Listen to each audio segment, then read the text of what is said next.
Hello, everyone. I'm Alicia Menendez, back with you from Miami tonight. And we begin with the incumbent president and the Democratic presidential nominee entering the final stretch of the 2020 race, stumping today across key battlegrounds. Right now, President Trump is in Nevada making a play for the state, which he narrowly lost in 2016. And like we've seen so many times before, supporters packed in as COVID continues to surge across America. As for Joe Biden, he campaigns by way of car rally today in North Carolina, taking a pit stop to slam the president's handling of the pandemic. Here he is. They see folks at the top, they're doing better than ever, while they're left to wonder, who's looking out for me? Well, that's Donald Trump's presidency. More than 217,000 Americans dead because of COVID-19. Nearly 4,000 here in the state of North Carolina. And by all accounts, a majority of Americans agree with the former vice president. The latest NBC News Wall Street Journal poll finds 57% of voters disapprove of President Trump's handling of COVID-19. And with that, no telling where this race could go in the next 16 days. With me now, Lorella Preali. She's the president of Community Change Action and was the Latino outreach director for Hillary Clinton in 2016. MSNBC contributor Brittany Packnett-Cunningham is an activist and host of the new podcast, Undistracted. Go and subscribe to that now. And David Jacobson, co-founder of J&Z Strategies. He also worked on Hillary Clinton's 2008 presidential primary bid. Thank you all so much for being here. Dave, ordinarily, this is when you would see President Trump, Joe Biden exclusively in battleground states. And yet we have seen the president instead detouring to some states that were once considered solidly red. What does that tell you about the state of his campaign? It's flailing at the seams. I mean, it's clear that the president is on defense. He's down in key battleground states like Pennsylvania by double digits. And even in traditionally ruby red states like Arizona, Joe Biden is within striking distance, either plus a few points or minus a few points.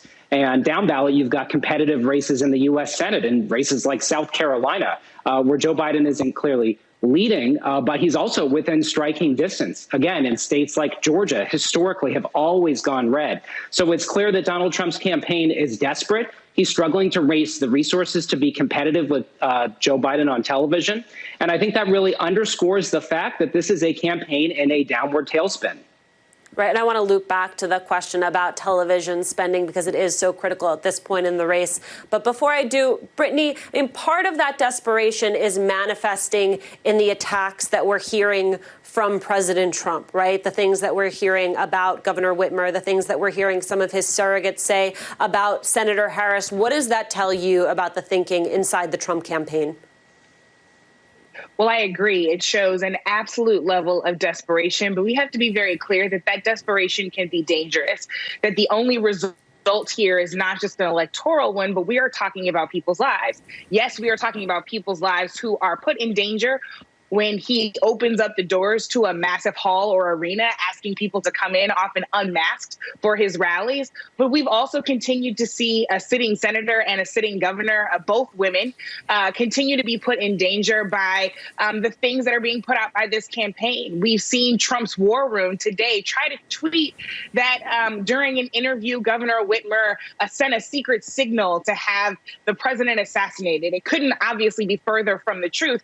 And yet that kind of desperation is putting her and so many people like her in real danger. So it's going to be important for all of us not just to pay attention to the electoral outcome, but to make sure that our leaders of all stripes are really protected throughout this. Lorella, you look at the national polling, and it would seem that Joe Biden has this in the bag. There is, of course, the question of how people vote in this election, which ordinarily is a question of itself, a question now made more complicated by the realities of this pandemic. As an alum of the Hillary Clinton 2016 campaign, when you see the Biden campaign saying, hey, everybody, do not become complacent, do not look at these polls and think that this thing is done, what does that say to you? What memories does that evoke? It grounds me in how critical the moment that we are in is, and we can't let our foot off the gas. right? So even though we've seen the early vote numbers show that 8% of early voters had never casted a ballot before, and 13.8% had voted in half or fewer of previous elections for which they were eligible, I still feel cautiously optimistic. And so we can't, for the next 2 weeks and 2 days, get distracted, get overconfident, think that it's actually in the bag, because it's not until we're through this period. I see our folks on the ground working to turn out low-income voters of colors, Latinos, Black voters, young people, and they are so focused that it's a reminder to all of us to do everything that we can from our house, from our household, or wherever you are in the world right now, to ensure that we turn out this election, that we define what the governing mandate is by ensuring that our folks turn out at the polls. Dave, there's the ground game that Lorela is rightly underlining, and then there's also what is happening on the airwaves. So you have the New York Times reporting that Biden has maintained a nearly 2-to-1 advantage on the airwaves for months. His dominance is most pronounced in 3 critical swing states. Those are Michigan, Pennsylvania, and Wisconsin, where he spent about $53 million to Trump's $17 million over the past month, largely on ads assailing the president's handling of the virus, as well as the economy and taxes. Talk to me sort of strategically about the difference that makes.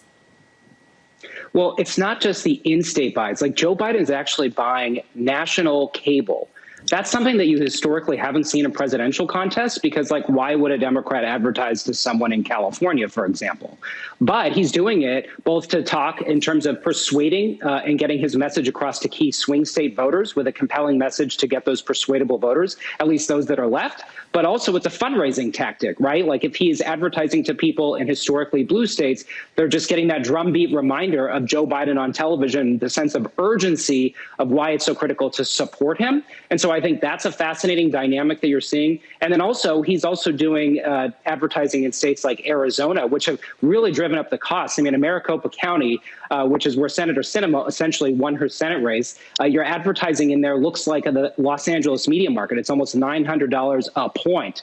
And that's a function of his ad spending. I mean, if you look at Monday Night Football, for example, Joe Biden is spending about $400,000 tomorrow for the Cardinals game. Donald Trump is spending, he's got a very small buy with one ad. He's spending about $36,000. And I think that's a testament to the fact that Joe Biden is serious about winning a historically red state like Arizona, which, by the way, has more electoral college votes than Wisconsin, right? I think it's got 11 electoral college votes to Wisconsin's 10, both of which are critical for the Biden campaign, but it's a reflection of how he's trying to expand the map. Right, and a critical Senate race to boot there, Dave. I mean, Brittany, nationally, you have Trump trailing, and part of what he is now doing in an effort to court Black voters is releasing what he's calling his Platinum Plan, which would include an increase of access to capital in Black communities and diversity training for law enforcement. What do you make of that in the final stretch? Well, beyond the fact that the title alone is frustratingly strange, I recognize that this is part of a long-term strategy that the Trump campaign has been pursuing, that they've been trying to siphon off enough Black voters, Black male voters in particular, through suppression and voter depression, through misinformation, and actually active votes for him, to try to shore up his reelection campaign. I think it's critically important that we recognize that while there is much more TV spending by the Biden campaign, that over the last few months, they have been outspent on platforms like Facebook. And that is a place where we know misinformation and disinformation continues to run rampant, be targeted toward African-American communities. We saw it happen in 2016, and unfortunately, it was highly successful. And so I think that the sense of urgency that the Biden campaign has right now is absolutely correct. We've seen more of their Black surrogates get out there. We've seen more of their attention being shown toward Black communities and Black men, because at the end of the day, if we are going to do this, we have to have historic levels of turnout that will overwhelm the amount of voter suppression and depression that this administration has been reliant on in the past and right now. Lorela, as we are on air right now, the president is in Carson City, Nevada. Nevada, of course, a state where there is a sizable Latino electorate. You have Kamala Harris headed here to Florida, another state, a state that is seen as critical to win, a state where the Latino electorate is critical. What does the message need to be from the Biden campaign to convince those voters who are still sitting on the fence? Alicia, first, I just want to say that I'm glad that people are out there fighting for the Latino vote, because it's so critical that they actually put in the work, that we move from talk to actual commitment and investment and showing up. And so the first thing I will say is that Trump is running on racism and xenophobia, and it's absolutely backfiring. And I have full confidence in voters, in Latino voters, to see what he has done in the last 4 years and remember that we have to show up for our community. And I think that the closing message is we have the last 4 years to see what has happened to our people, to see what he's done to our community. If you look at the way that COVID has impacted Latinos, the vast majority of children dying from COVID-19 are Hispanic, Black, or Native American.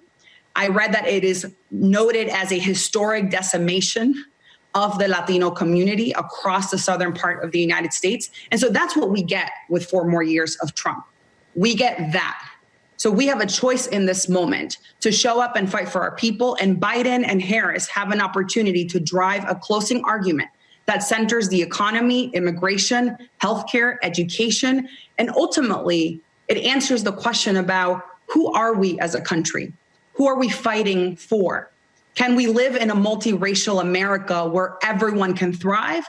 Or are we really an America that seeks to close its doors and that only focuses on a particular part of this country? That's not who we are, and that's ultimately what's on the ballot, Alicia. Lorella, Brittany, and Dave, thank you all. Next, federal agents are looking into alleged Biden emails, and if the Russians